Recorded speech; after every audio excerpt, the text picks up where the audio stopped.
सांगितलं आहे कॉन्ट्रॅक्ट बेसवर तुम्ही लोक काम करता, असा 52 लोकांवर तुमच्यावर अन्याय होतोय. कशा पद्धतीने तुम्ही पाहताय हे सगळं?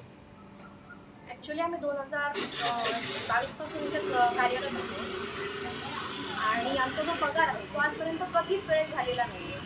आमचा पगार नेहमी 1 महिन्याला जो शासकीय नियमाप्रमाणे व्हायला पाहिजे तो कधीही आजपर्यंत झालेला नाही आहे. अगदी 3-3, 4-4 महिने आम्ही पगारासाठी वाट बघितलेली आहे. आणि आता एक सामान्य गृहिणी म्हणून मी हे एक सांगते की आता किती महागाई झाली आहे. तर एका गृहिणीला एक घर सांभाळणं किती मुश्किल होतं या महागाईच्या जीवनात आणि तेही 3-3, 4-4 महिने पगार नाहीये. तर आम्ही काय फेस करतोय ॲज अ महिला म्हणून ते आम्हाला माहिती आहे. आज आमच्याकडे किती अशा महिला आहेत ज्या काम करतायत, क्लास 4 असू देत किंवा आमच्या ज्या सिस्टर्स असू देत, त्या सुद्धा अगदी कमी पगारात काम करतायत. म्हणजे त्यांनी घर कसं चालवायचं, प्लस आपला प्रवासाचा पण प्रश्न आहे. तर त्यांनी ट्रॅव्हलिंग कसं करायचं. आणि आजपर्यंत आम्ही पत्रव्यवहार इतके केलेत की आमची फाईल सुद्धाही भरलेली आहे. तर आमचं असंच म्हणणं आहे की आतापर्यंत जे आहे ते आमचा पगार जो पेंडिंग आहे तो आम्हाला आमचा वेळेत मिळावा.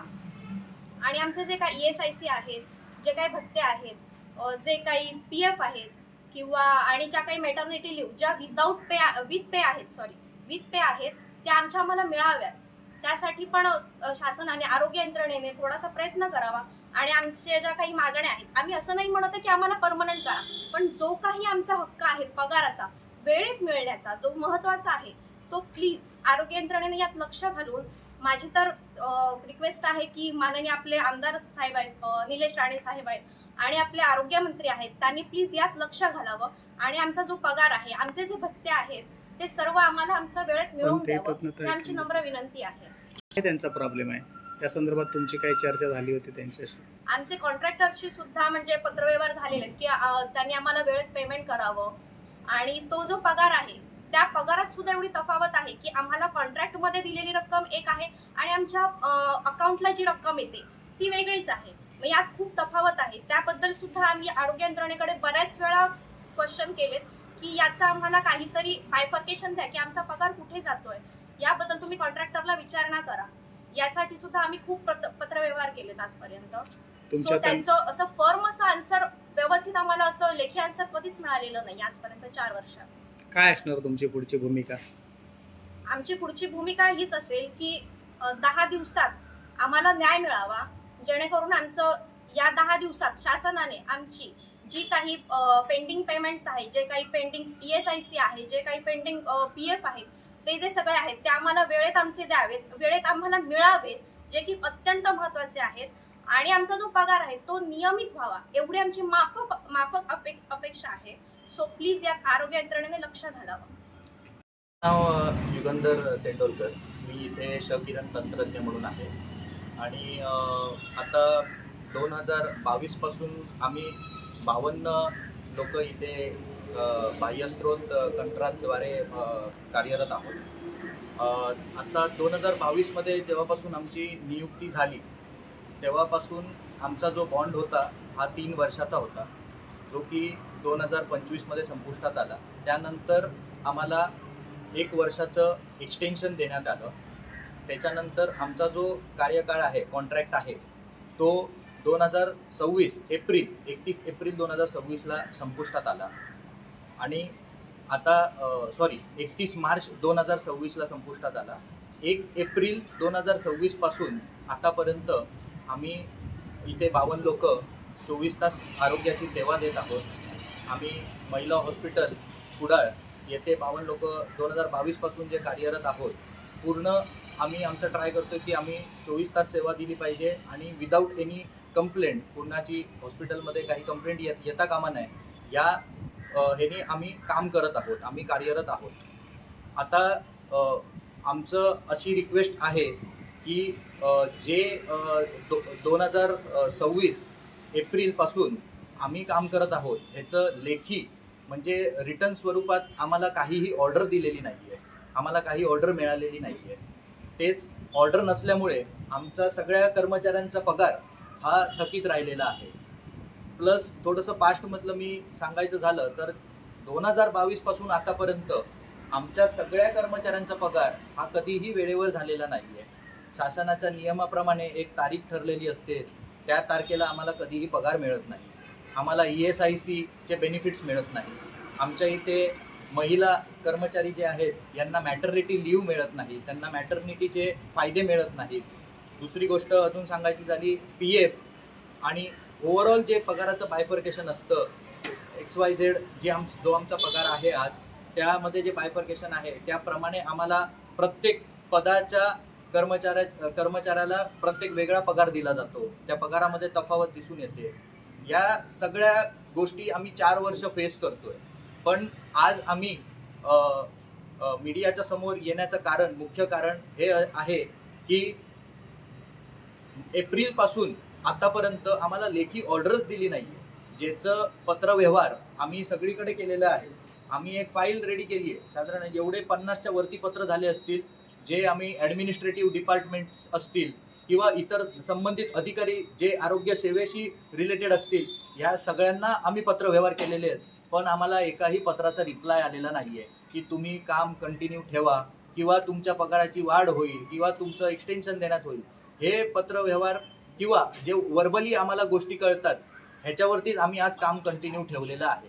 आम्ही सगळे 52 कर्मचारी हे सिंधुदुर्गातले स्थायिक कर्मचारी आहोत.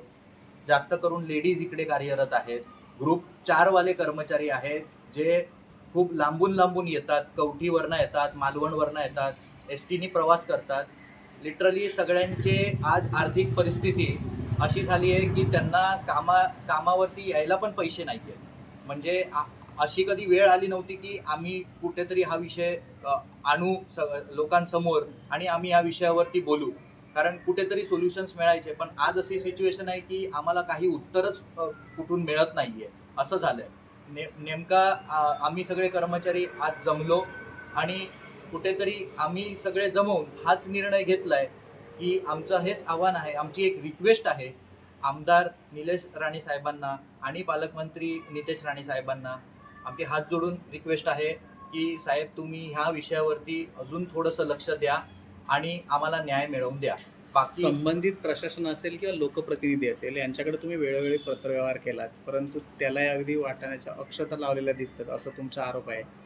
मग तुमची नेमकी काय मागणी आहे आणि जर ती तुमची मागणी मान्य न झाल्यास तुमची पुढील भूमिका काय असणार आहे?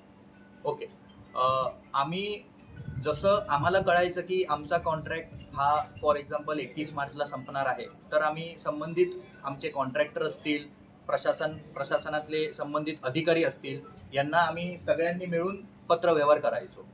पण त्या पत्रव्यवहाराचा आम्हाला कधी काही रिप्लाय आला नाही. आम्हाला माहितीच नाही आहे की आमचा कन्सर्न माणूस कोण आहे, आमचा कन्सर्न डिपार्टमेंट कोणता आहे, की ज्याला ॲज अ कॉन्ट्रॅक्च्युअल एम्प्लॉय मी कुठे जायचं आणि मी कोणाला प्रश्न विचारायचं.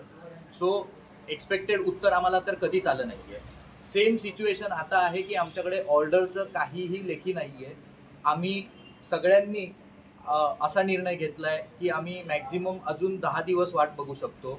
म्हणजेच आम्ही ही अपेक्षा करतोय की ह्या 20 जुलैपर्यंत आम्हाला पॉझिटिव्ह रिप्लाय, आमचा जो कॉन्ट्रॅक्ट नवीन कॉन्ट्रॅक्टप्रमाणे, आता सांगायचं झालं तर 4 वर्ष आम्हाला एकच सॅलरी येते. सो कुठेतरी त्याच्यामध्ये पण नवीन GR असेल किंवा नवीन जे सॅलरी आम्हाला मिळाली पाहिजे त्याप्रमाणे आम्हाला आमची ऑर्डर मिळवून देत. आम्ही सगळे इकडचेच आहोत, आम्हाला इकडे काम करायची खूप इच्छा आहे. सो आमची हीच रिक्वेस्ट आहे की आम्हाला ऑर्डर मिळू देत आणि आमचा पगार आम्हाला वेळेवर मिळवून देत.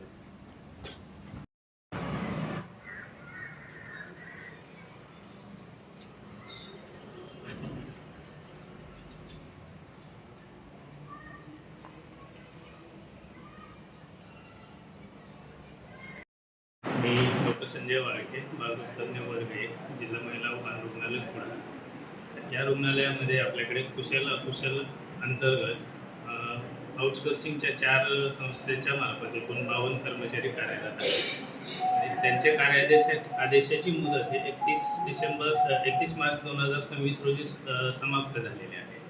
आणि ह्या मुदत समाप्त होण्याच्या 3 महिनेपूर्वीच आधीच आपण जानेवारी 2026 त्या पदांना मुदतवाढ देण्याविषयीचा प्रस्ताव माननीय जिल्हा शल्य चिकित्सक सिंधुदुर्ग यांच्यामार्फत माननीय उपसंचालक कार्यालय कोल्हापूर यांच्याकडे पाठवण्यात आलेला होता विविध नमुन्यामध्ये. आणि उपसंचालक कार्यालय कोल्हापूर यांच्याकडून हा प्रस्ताव संचालक ऑफिस मुंबई येथे फायनल निर्णयासाठी, अंतिम निर्णयासाठी पाठवण्यात आलेला आहे आणि तेथील निर्णय आतापर्यंत प्रस्तावित आहे. निर्णय अजूनपर्यंत आलेला नाही त्याच्यावरती. त्यामुळे 1 एप्रिलपासूनचे पुढचे पेमेंट वेतन अद्यापर्यंत त्यांचं झालेलं नाही आहे. परंतु कालच झालेल्या VC-मध्ये माननीय आयुक्त, आपले आरोग्य आयुक्त यांच्या अध्यक्षतेखाली झालेल्या VC-मध्ये असे संकेत दिलेले आहेत की ह्या एजन्सीमार्फत ह्या सेवा 30 सप्टेंबर 2026 पर्यंत या सेवेला, या एजन्सीला मुदतवाढ देण्याचे संकेत दिलेले आहेत. आणि आत्ता सर्व कर्मचाऱ्यांनी आपल्याकडे अर्ज सादर केला की आम्ही सोमवारपासून सर्व कर्मचारी मिळून काम बंद आंदोलन करतोय. तर आत्ताही माननीय जिल्हा शल्य चिकित्सक सरांचं माननीय पालकमंत्री महोदयांसोबत बोलणं झालेलं आहे आणि त्यांनी ॲडिशनल कमिशनर यांच्याशी बोलणं सोमवारी करून याविषयी तात्काळ निर्णय घेण्यात येईल असं आपल्याला आश्वासन दिलेलं आहे. आणि यामुळे आपण सर्व कर्मचाऱ्यांनी विनंती केलेली आहे की पूर्ण प्रशासन त्यांच्या अडचणीसाठी, त्यांचे पुढील मुदतवाढीचे आदेश प्राप्त करून घेण्यासाठी आपल्या स्तरावरून पूर्ण प्रयत्न सुरू आहेत आणि ते आदेश लवकरच येतील तोपर्यंत त्यांना आपण काम सुरू ठेवण्याविषयी विनंती केलेली आहे. आणि आदेश प्राप्त होताच त्यांचं जे काही प्रलंबित वेतन आहे ते एकत्रितरित्या त्यांना देण्यात येईल एजन्सीच्या मार्फत.